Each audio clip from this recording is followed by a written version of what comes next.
Today I have a very special guest, Carlos Rosso, and we're going to go over the developments that are happening here in Midtown, and specifically this $2 billion project that's coming to this neighborhood. Carlos, thank you for having me here today. Brian, thank you for coming to the sales center of Midtown Park.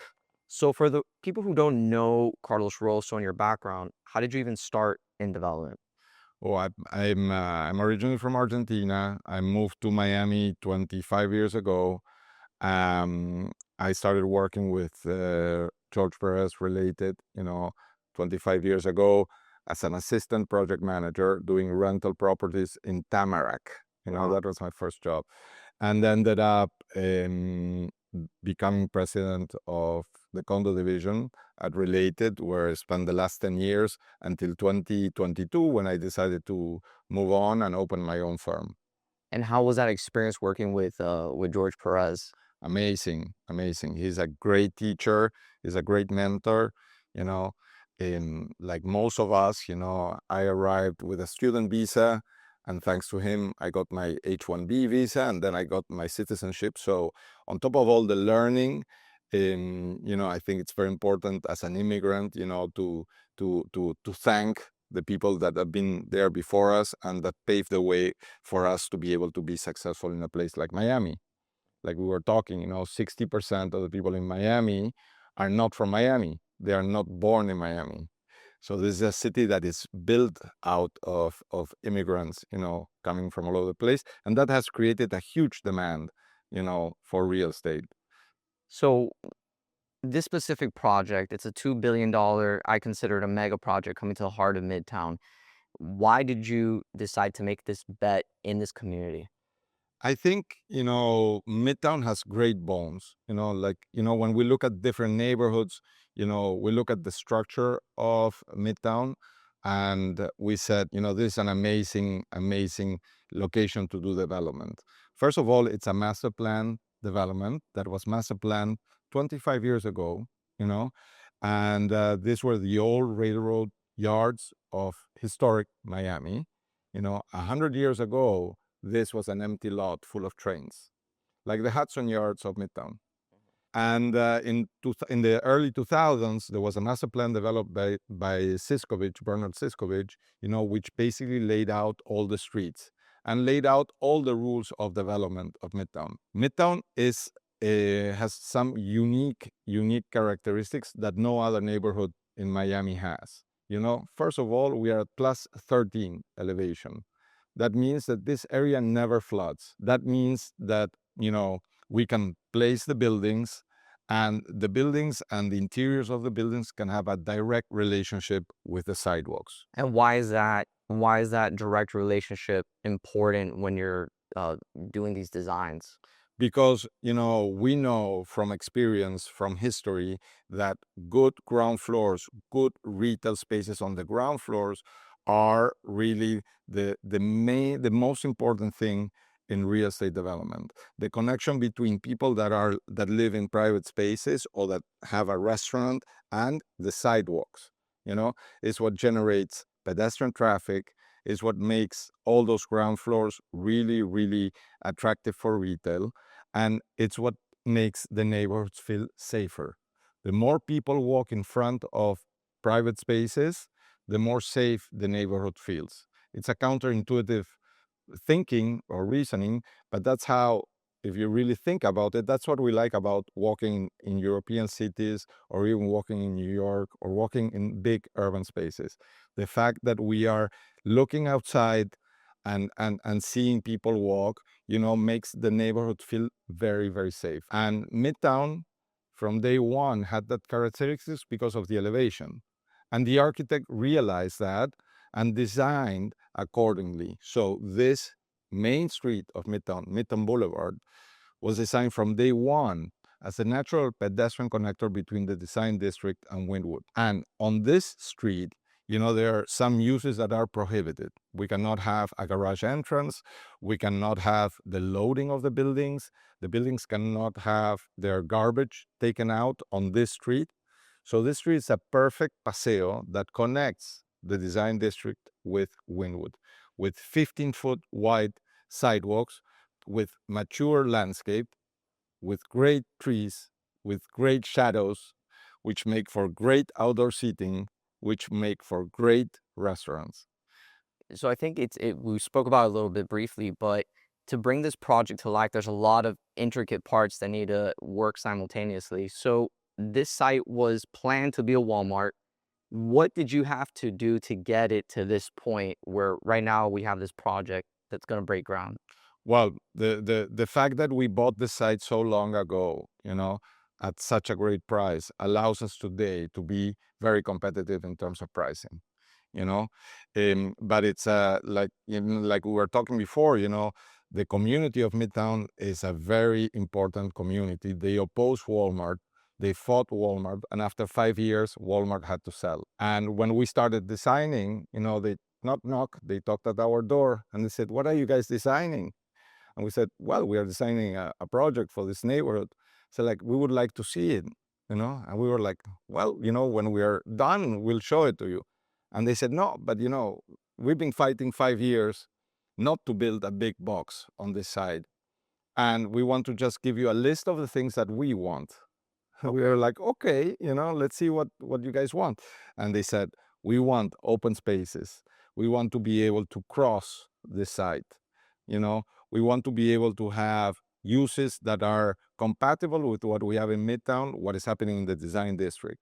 You know, we want this site to be a little bit like the design district."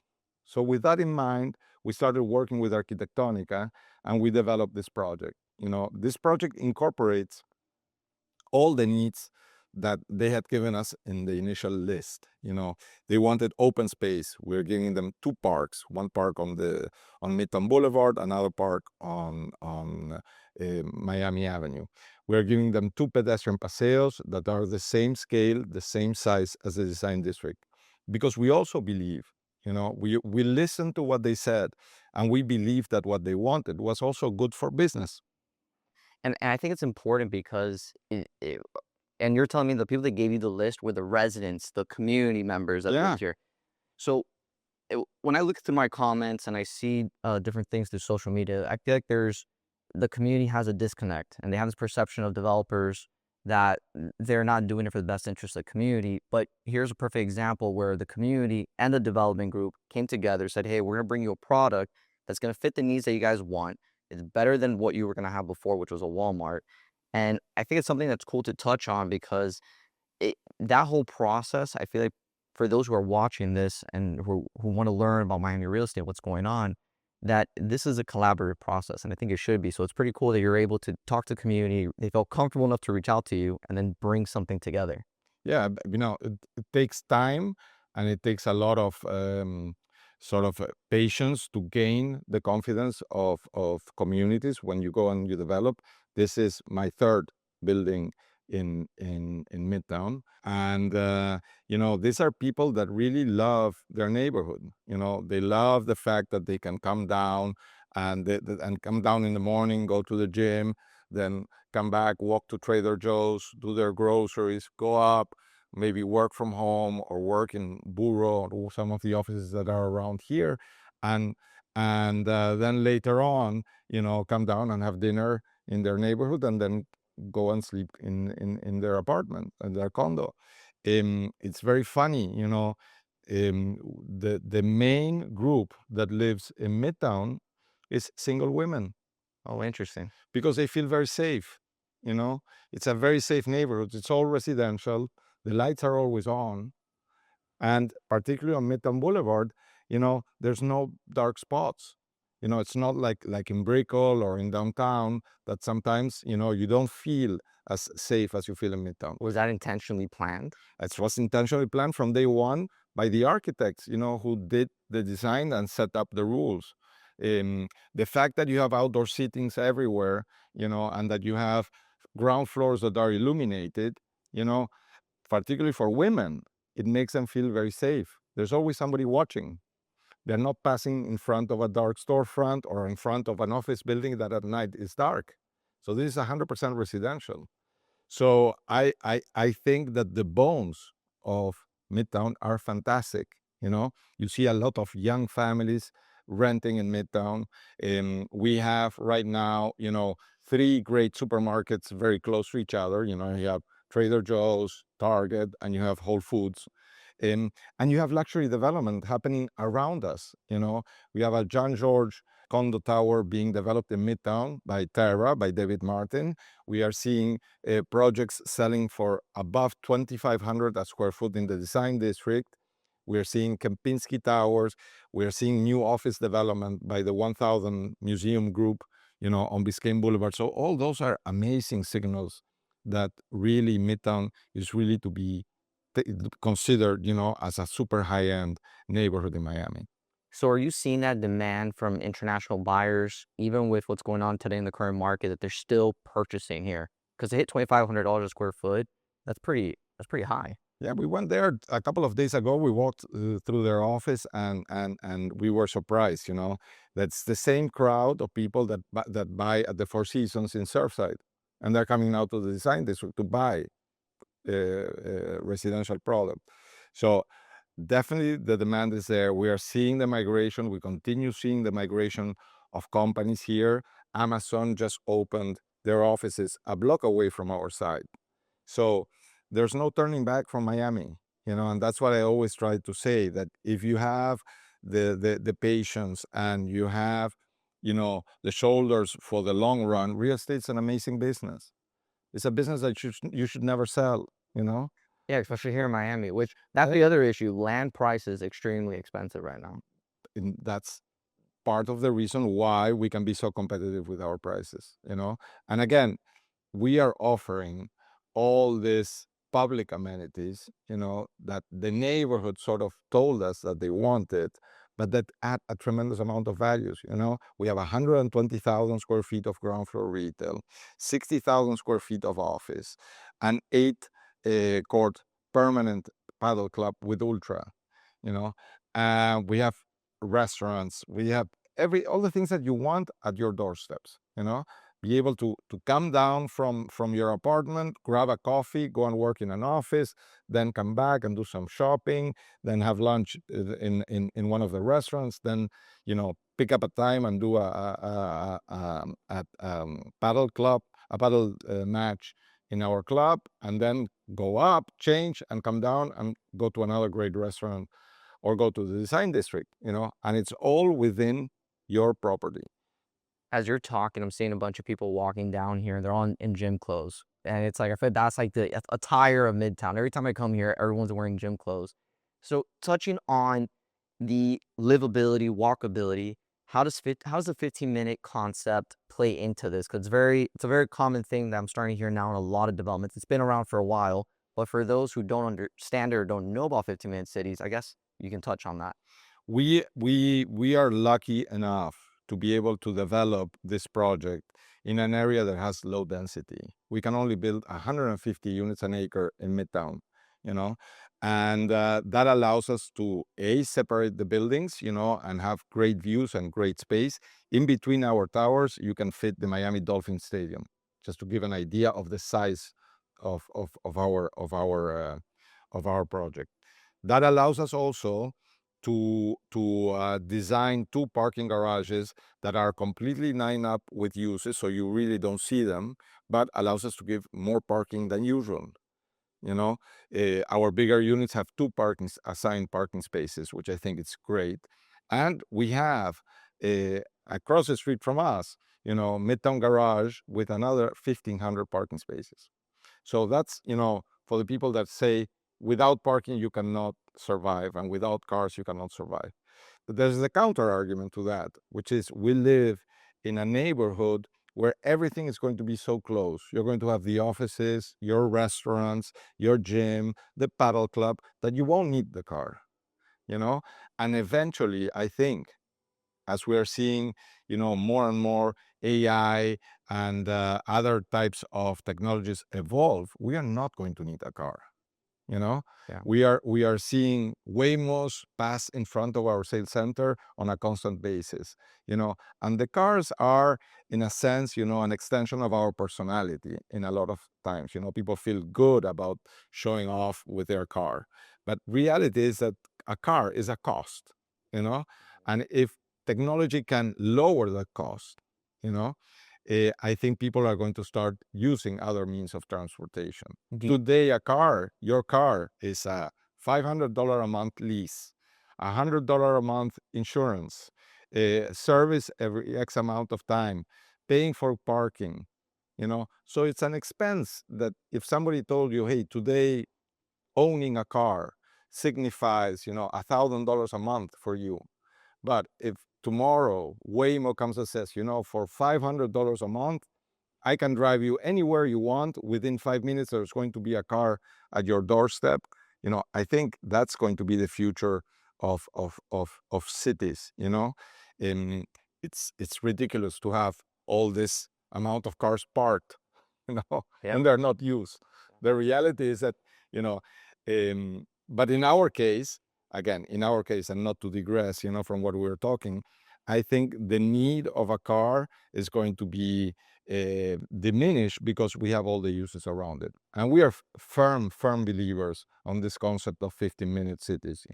Yeah, because I think when people see a $2 billion project, they automatically think the amount of traffic that's going to happen in that area. The idea is to have all the uses there and to make sure that people have their office, their gym, their restaurants. You have already 3 great supermarkets at 3 blocks away from Midtown Park. You have the Design District. You have Wynwood. So all the neighborhoods are here. We are experiencing something quite unique in Miami, which is the completion of all these neighborhoods, and connectivity between all the neighborhoods is going to increase pedestrian traffic. Did you ever think 10, 20 years ago that Miami would get to the point where it's at today? Of course not. 10 years ago, 10 years ago, we were doing Hyde Midtown, and Hyde Midtown units were selling for $450 a square foot. Today, units are selling for 5 times that amount in the design district, you know. And do I believe that we will continue evolving? Of course we will. You see all the things that are happening. You cannot not evolve. There's office buildings being developed in the design district, office buildings being developed in Biscayne Boulevard, office buildings being designed in Wynwood. That means people working. That means people have to sleep somewhere. And as close as you can be from those locations, these are going to be amazing neighborhoods. Yeah, I think the future of real estate in Miami is location, location, location, because traffic just to move anywhere is at the point unbearable. If anybody lives in the Gables, just to get over here, it's a 45-minute drive practically to move around. So the concept of 45 minutes of a 15-minute city, I think is something that us as a community, I think we should really think about, embrace it. But I think the other issue is, how do we get connectivity? How do we improve it? I think Miami's so far behind right now on that. Agreed, Abe, agreed. I think the county has some good plans. They just need to implement them. Unfortunately, unfortunately, I think technology is going to, unfortunately or fortunately, technology is going to beat us. I think, Uber, Waymo, and who knows what we are going to invent in the next 5 or 6 years are going to make some of those plans obsolete. People are going to be able to travel, at a lower cost, and to move at a lower cost. If we take out cars away from the streets, I'm not a fanatic, that says, hey, we need to cancel all the cars. The cars are there because they cover a need. But the reality is that as transportation evolves, there are going to be other ways of transportation that we don't know yet. So what other market in Miami do you think is up and coming? So Midtown, this is your main project, but what other markets are you looking at or do you consider an up and coming? Well, hey, I live in South Miami. I go all the time to the Grove. I go to Coral Gables. I think they're all great neighborhoods. As you say, the fact that they are a little bit, separated and distance from each other, and that traffic is an issue. It's something that also, it's something that is a negative on some of them. I really like Midtown and the fact that we are so close to the design district, and all the things that we're seeing in the design district, develop. Craig Robbins just started a rental building on 32nd, and bigger units for bigger clients. I think that all of that is amazing for Miami. And what I really like is that all the neighborhoods in Miami are developing. Remember, the first thing we need to sell as developers is Miami. We need to convince a guy in Colombia or a guy in Brazil to send us a wire. Why? Because he bets on the future of Miami. We are betting on the growth of the city, and the city is better and better all the time. I've been here 25 years, and it's unrecognizable today, to what it was a couple of years ago. And the fact that now even the New York developers are here developing. If you see what's happening in New York, what happens in California, where people are being taxed, people are moving to Florida. They're moving to Florida. And you see the developers of New York in Miami. We were there on Friday. We were with Steve Witkoff, with Stephen Ross. These are big guys from New York that decided to move their business here. The guy from Starbucks 2 days ago bought a $45 million penthouse, moving his family office to Florida. As I said before, the guys from Amazon are opening an office here. So it's happening. It's happening. That change is happening. So for those that are kind of cautious right now in the market, and they're saying, hey, prices, can they keep going up? Is the demand really there? Are we going to see, right now we're talking about 2,500. Can it go to 3,000, 3,500? Are those people that are coming here, the Jeff Bezos, the Zuckerbergs, are we seeing their workforce relocating here? Are you seeing something behind the scenes? We are seeing people moving, offices moving. The guy who has made it more evident is Ken Griffin, who said that he's moving his whole company from Chicago, and he's going to start a humongous tower in Brickell to house all his workforce housing. They are not here yet. So when they come, what do you think is going to happen to the prices of real estate in Miami? Yeah. So I always say, the more you wait, the more you pay. Yeah.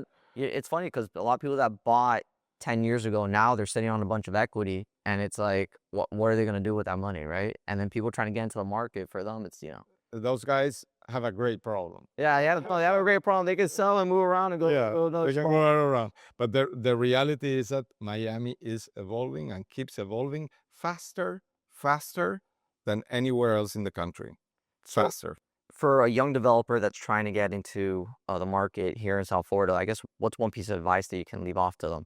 Well, my personal advice, because I had a great experience, is work for a great company. Wait for the best developers at the beginning. Try to learn. And I always tell it, to my own kids, who want to get into real estate. Be the first one to get into the office and be the last one to leave. Every day. Put in the hours. America is an amazing place. You know why? Because people work. They work. Yeah. They really work. We're the country with less vacations in the world. Yeah. People are working all the time, but that's what generates our wealth. It doesn't come from the trees, Yeah, I think that's important for people to know that there's still opportunities here. There's a lot of opportunities. I think Miami, it's an amazing city, and continues to improve by the hour. Every day we open, the Real Deal, or we open the Wall Street Journal, and we see news about Miami. So it's really a super hot place to be in. And we need to do these projects, where we really listen to the community. And as you said, minor things like, hey, everybody here is in a Lululemon, things like that. That's why we are going to start now, before we do any of our buildings, building a club with Ultra, a paddle club, because we think that the people are already here with the Lululemons. Yeah. What do they need? They need a place to meet. So on a Saturday and a Sunday, they need a country club in Midtown. So what we're doing is a little country club for everybody to come and play paddle and to be together and to have a great restaurants, great food trucks, and to have a great experience of people being together. So a lot of people don't realize this, or they underestimate it, but the tenant curation of the retail, right? Yes. What is the thought behind that? Like, what type of tenants are you looking for ideally, aside from them paying the rent, but that you really want to, I guess, blend within the community, or really, We want to obviously try to bring the brands that I think Midtown still doesn't have, and maybe brands that are trying to get into the design district. We're trying to bring in a little bit of the design district into Midtown, in terms of level of food. So great chef restaurants, great stores, great, great gyms, or great, health concepts. We're all trying to bring them. We obviously want to start first, presenting the whole project, and making sure that we have the right mix of all these tenants. But it's going to be amazing. This project for us is really is something that will create, like we say in our marketing campaign, a new Midtown in Midtown. Because we have the amount of square feet. We have 120,000 square feet of retail. So that's 60 stores. Yeah, that's a Or lot. 50 stores, that you can do. So you can impact Midtown, with something for people to do on the weekends. As I said before, we all work and work and work. In our downtime, we want to be able to play in the same neighborhood, So that's the whole idea of this project. Yeah, I think the walkability aspect here is gonna be super important, and blending in all these different services and retail in here. I guess before we wrap this up, what is the one key takeaway or thought you want to leave to the audience? No, I think that the same concept that I tell my salespeople. Go and experience the neighborhoods. Go and walk there at 11 o'clock at night. How do you feel? Real estate is about feeling and being able to translate that into a building. What do you sense when you are in Wynwood walking at night, downtown walking at night, and what do you sense when you're here in Midtown? So I think Midtown has a great vibe. As I said before, rents in Midtown are higher than in Brickell, because people really like the aspect of Midtown. They love the openness, the trees, the shades. Midtown is one of the few neighborhoods that has a kids playground, Yeah. with the slides, and with that, there's a lot of young families living here. So I think Midtown will only get better. Carlos, I want to thank you for your time here. I really appreciate it. And this project's gonna be a success. I can't wait to see. Hopefully, you invite us out when you guys break ground on this. Sure, This is sure, fun. sure. In another month, we are going to start doing the earthwork for the Ultra Paddle, and we are going to invite you to come and see it. Thank you so much, Carlos. Okay? Thank you so much for your time. Pleasure, Appreciate man. it. Thank Thank you. you, man.